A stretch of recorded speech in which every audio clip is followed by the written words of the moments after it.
USAID announced that all their staffs globally will be on suspension till further notice, and that includes Nigeria and every other country. Some Africans are already coming out to support what Trump organization, what Trump government has been talking about or has been suspecting concerning the US aid money laundering, money misappropriation, and money corruption. Have depended on USAID for over 60 years, and the moment the owners of the money say, let's take a 90-day pause that I audit where my money is going, suddenly the whole country goes into a frenzy. And this should be a moment of reflection for Uganda and the African continent in general. We have been asking for a very long time to be liberated from colonialism, neo-colonialism, and now that the opportunity presents itself, for some reason we are complaining. Because let's get something straight. Often the money given to us in foreign aid is lost to corruption, misuse, depleted and overrated salaries to particular individuals, or sometimes we lose billions of money that are unaccounted for. So it only makes sense that the donor is asking for an edit, and if that means pausing the amount of money coming in, they should. It's actually moved out of the rails of Yes, I support the lady. Trump should cut everything completely. He shouldn't even make it 99, 90 whatever days. He should cut it completely. We don't need it. It rather goes to other individuals, but not us. Please, he should cut it completely. In Nigeria, for instance, David came out to write a lot of things about DIA, their collaboration with this company in USA to launder money, and on his Twitter he has this to say. David Hudein on X tagged Elon Musk and he said, here are some cut and dried cases of USAID, Nigerian corruption and money laundering you may want to look into. On January 15th, 2025, just 4 days before Donald Trump inauguration, USAID made a $3.3 million payment to a vendor in Nigeria called DAI Global LLC. I looked into the payment history and saw that between August 2020 and January 2025, at least $48 million of US taxpayers' money supposedly invested in Nigeria went to DAI Global, registered in Bethesda, Maryland.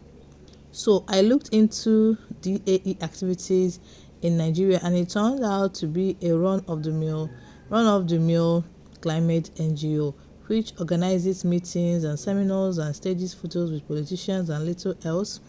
Yet, nearly all payments from USAID in Nigeria are labeled all other professional, scientific and technical services.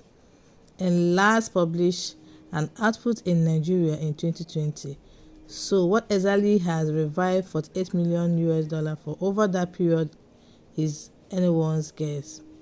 A USAID money laundering partner, CIA front organization, question, State Department Nigeria slush fund, perhaps all the three, who knows, but it gets worse. Also, this man that looks and sounds like South African also came out talking about how it's good that US aid is being suspended in Africa. That moreover, the money they claim to bring to Africa for help is not actually going to the required people. And on Twitter, a lot of people from Africa are also attesting to the misappropriation of the US aid that has been coming into Africa all this while. And the striking thing about these new developments is that in Nigeria here, David accused Aisha Yusuf of being part of the people that squandered the US aid that came to Nigeria, especially during the Chibok girls. Guys, before I continue, I forgot to say, this is not our normal setting. Please, let's just manage this setting and dissect this important information. That is the important thing right now. Not the position, not the environment, not ignore, okay? Seriously, since Trump came into power, a lot has been happening in America, but in a way, most of the things happening in America is directly affecting us in Africa. That is because most of Africans depends on US, either through trade or through loan or through fund. For example, in 2023, USAID gives Nigeria collected about 1 point something billion dollars in USAID in 2023. So you see, a lot of fund coming to Nigeria is actually from there. And in South Africa, for example, that contributes USAID for HIV and all those contribute around 17% of what comes into their own country. Now talk about other African countries too that I don't know their figures. So majority of the changes in Trump's administration is affecting Africa, even when Africa is not even in their continent. It's not even that's to show that we have a long way to go. And again, aside from the USA, a lot of Africans share businesses with US. For example, we export petroleum to US, and South Africa, for example, they export minerals, a lot of minerals, natural minerals to USA. So in a way, we must, when I say we must, or in a way, we are tied with USA. So whatever good or bad decision they make today is going to affect us in a good way or in a bad way.